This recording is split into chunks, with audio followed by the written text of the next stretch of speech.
Moving forward, and now I would like to, without any further ado, I would like to call Mr. Amir Paracha to give you some understanding the psychology of sales in cluttered retail environment powered by technology. Mr. Amir Paracha, Vice President, Unilever.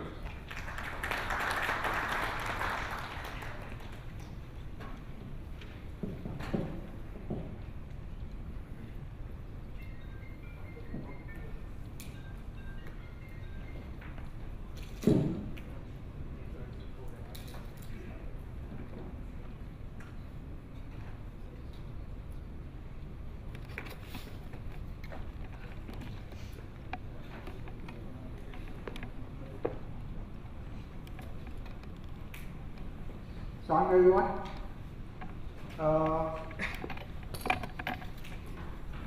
So the way I basically kind of structured my thought process today is I want to basically give a bit of a backdrop what's happening around the world, and Mr. Peter has already given ample background what's happening around the world, but it's going to be more from the retail perspective, and then what it has an impact on the shopper.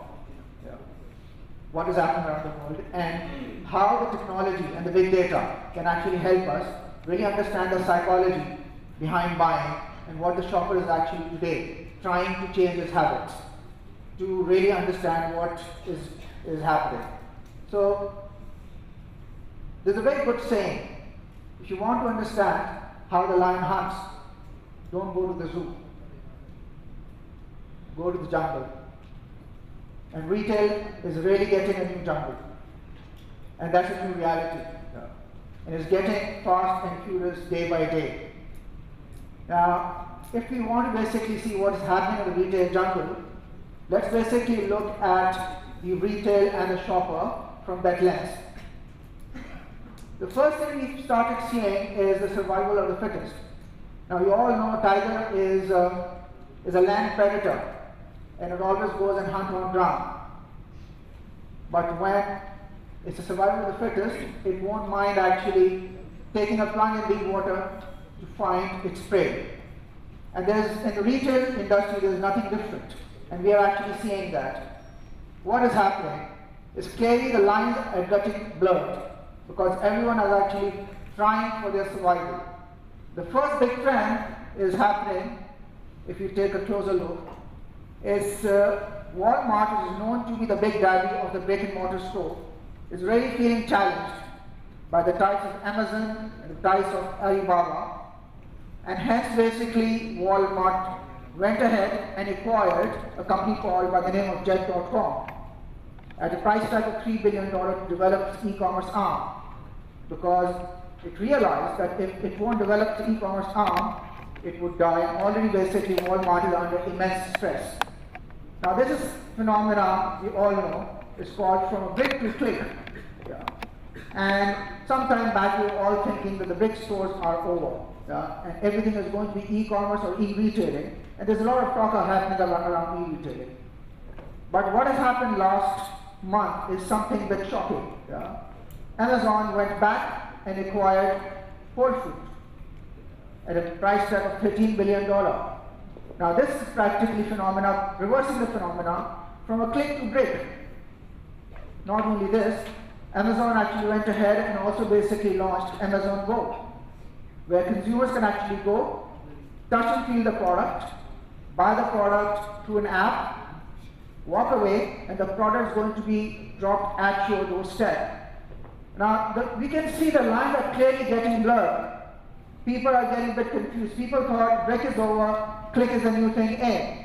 But Amazon said, no, actually brick is not over, because there are certain constraints with click as well, and they went back to brick.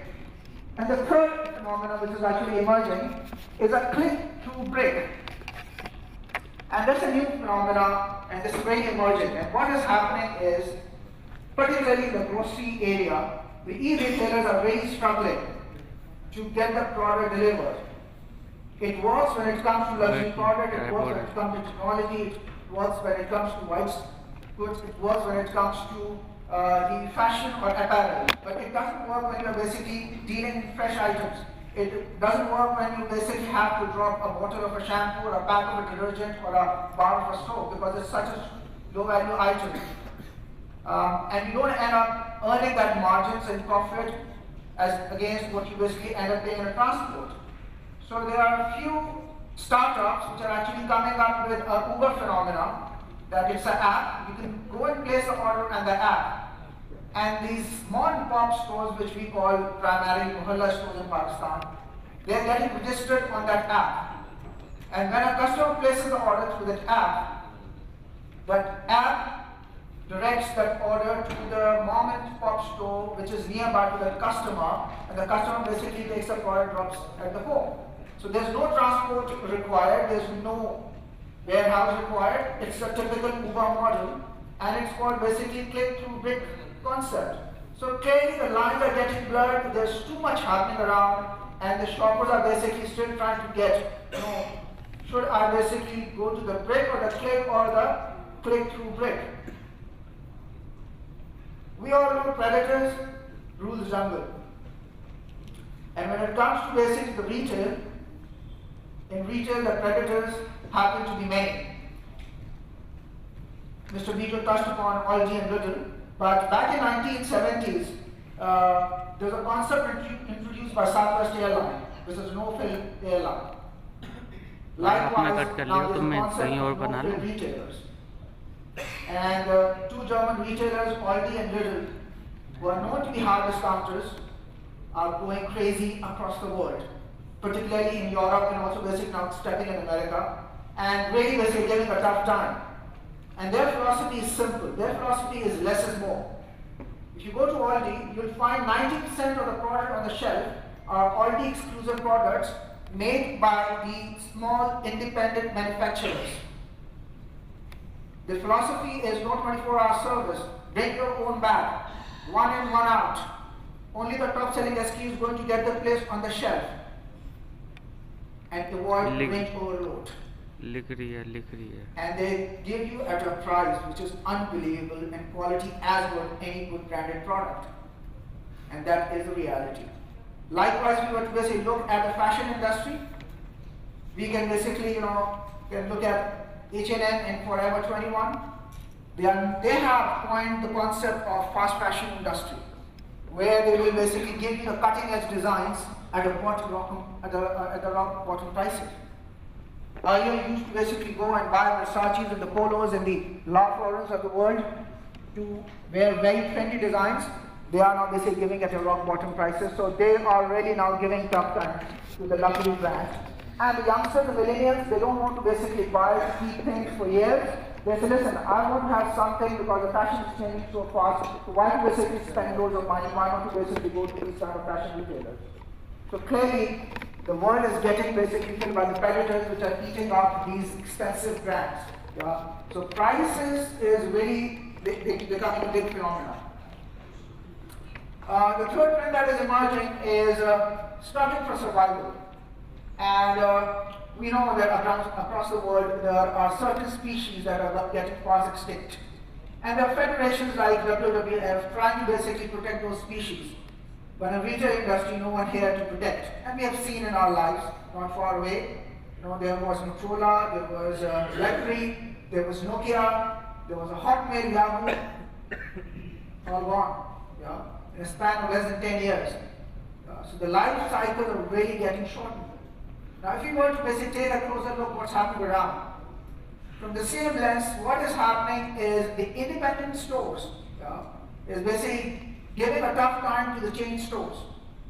Now, when it comes to the chain stores have more a mass market phenomenon, and mass marketing comes at the expense of impersonalization. In today's world, the consumer are saying, listen, I need a personal touch, I need a personal feel. And independent cafes, they are giving a very personal feel. They are being approachable. They are have more ethnic values. They are saying, we give you coffee with no attitude. There, the baristas are actually telling you where the coffee is being sourced. What is the origin of coffee? And they're trying to basically personalize each and everything.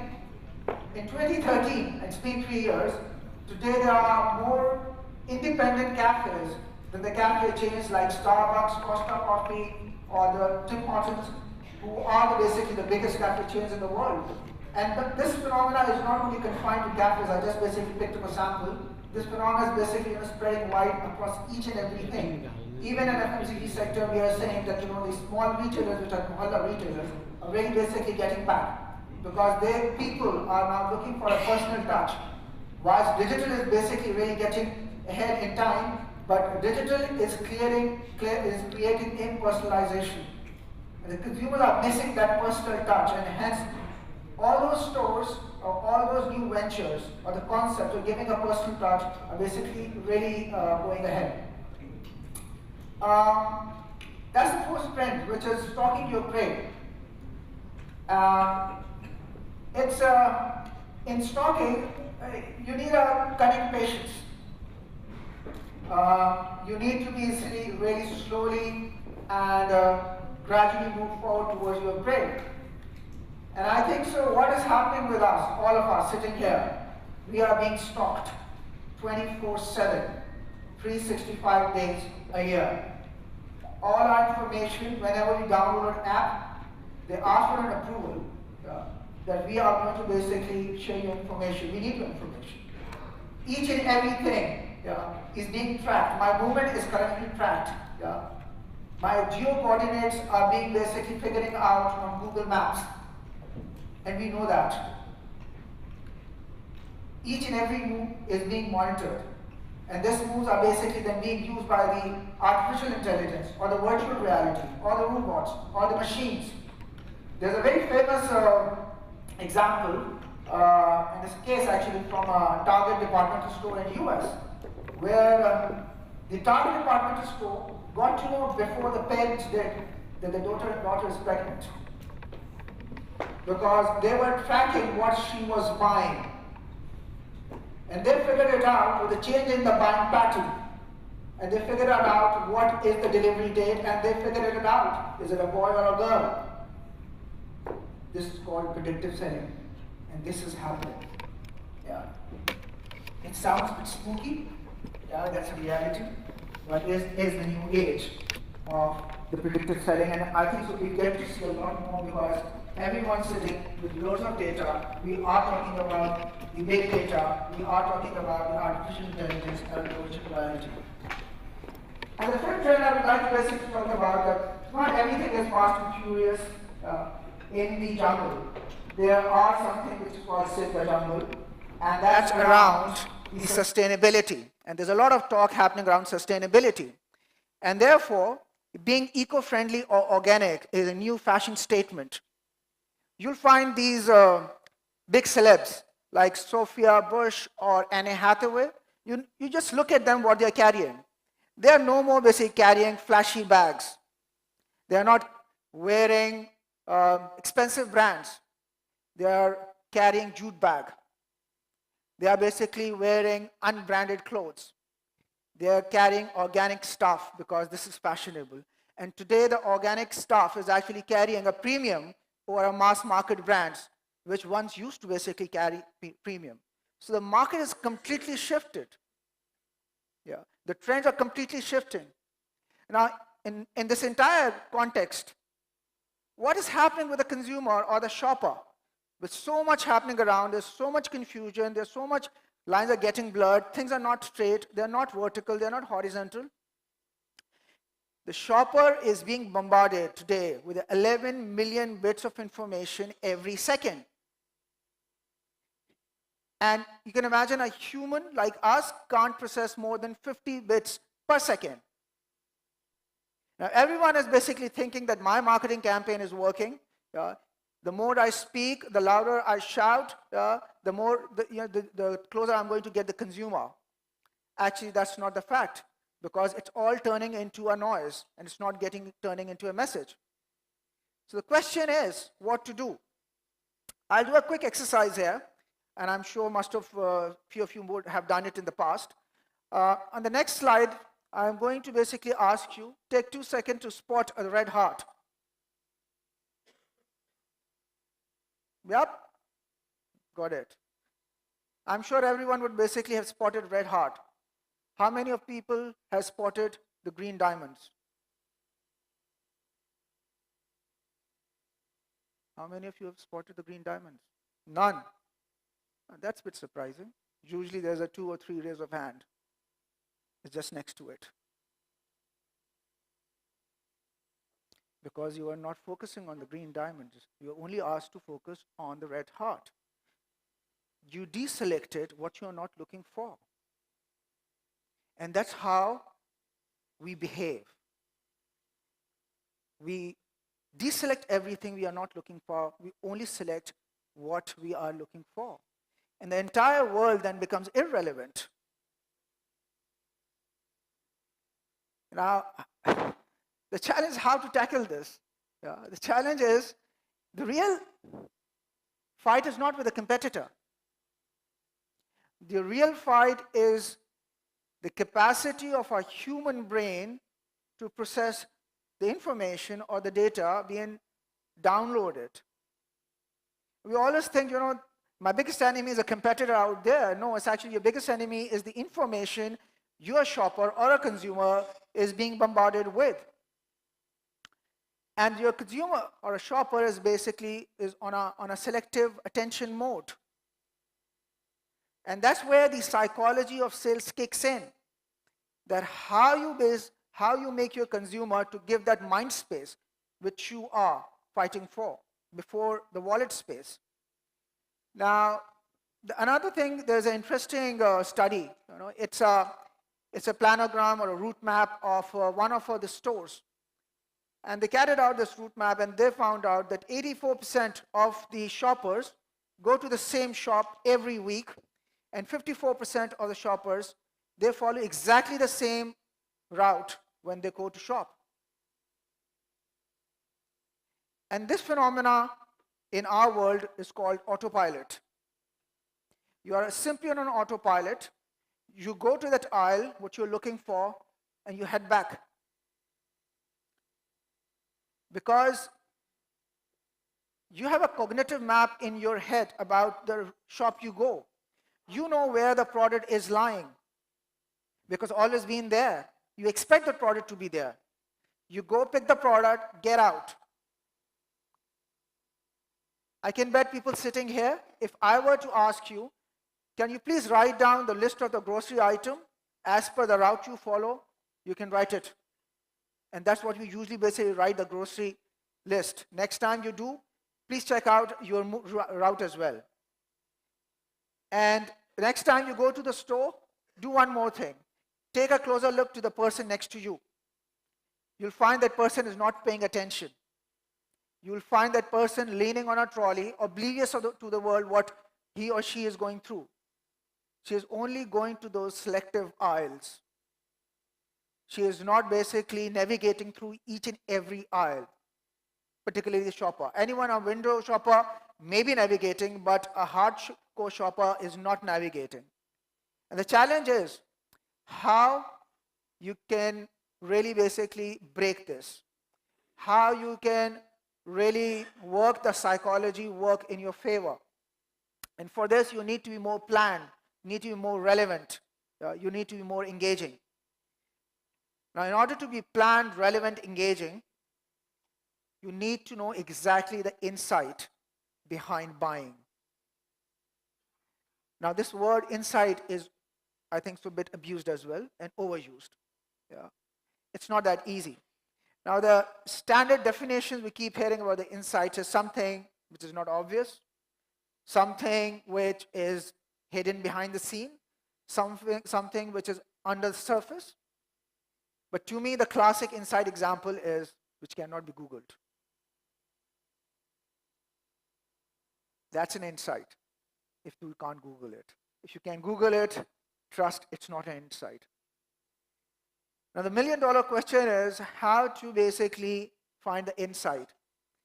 Now, I remember when I was growing up as a brand manager, at that time we used to basically get the researches done through the different research organizations. And they used to go from a house to house, asking consumer, what do you like? What do you see? What do you need? And that was the standard phenomenon. Even many companies still basically follow the same standard as well, where they go and ask a consumer, what are your views about the product? How do you think? And you can't determine whether the consumer is lying or being honest to you.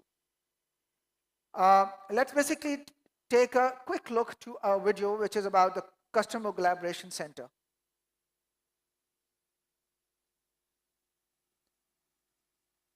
Why do you buy what you buy? For decades, market researchers have tried to find out with psychological profiling, focus groups, and simply observing shoppers. But now a new tool, something they call virtual shopping. John Berman got a look, literally, at how it works. There is a war going on in the stores, a real battle for your eyes, your ears, your wallet. If you think about the shopping trip, shoppers on a mission, and most of them have a shopping list in hand, and if we're going to interrupt that mission, it's got to be big. Deep in a basement in Appleton, Wisconsin, one of the country's biggest companies is trying to win this real fight by going virtual. Kimberly-Clark, which makes Huggies and Kleenex, built a 3-walled, 3D giant virtual lab to discover exactly what makes consumers tick. Start walking down the Every aisle. other week, they invite regular shoppers in to push a cart down a virtual aisle. Motion detectors track every move to see what draws the shopper to their products. Is it color, price, shelf location? With traditional TV advertising less effective these days, companies have to use every inch of floor space in stores to reach consumers. It's all about what drives your intent to purchase. Is it the point of purchase material, the signage at the shelf, floor graphics, in-store TV? For research, this virtual lab is a lot faster and cheaper than the actual world. They can test colors, packages, and layout without manufacturing a single diaper. And look up. It's also more reliable than customer surveys because... Yes, your eyes don't lie. That's right. Their most high-tech trick? A retinal scan that actually tracks your eye as you look at a display. I glanced at a wall of virtual diapers for 5 seconds. What pulled my focus? The bright colors, big packaging? Nope. This shows you focusing in along the price bar more than you focus in on anything else. I don't even remember looking at the prices, honestly. They figured out this shopper, only a few 100 million more to go. John Berman, ABC News, Appleton, Wisconsin. Yes, your eyes don't lie. And that's a new tool being used to really research what exactly consumer or shopper is looking for. And at Unilever, we do have a lighter version of this concept. We have brought it to Pakistan. We are now basically bringing all our key retailers like Imtiaz, like Chase up. We help them how to basically, build their stores, how the consumers actually navigate. We do all our POS timing exactly as per this. And this is what we are using in Pakistan. And that's what all the big companies are actually using, the collaboration stores. So this is all about neuromarketing. Yeah? And neuromarketing also is all about stop asking and start observing. A cheetah doesn't hold a meeting to know what the prey wants. It observes. Thank you.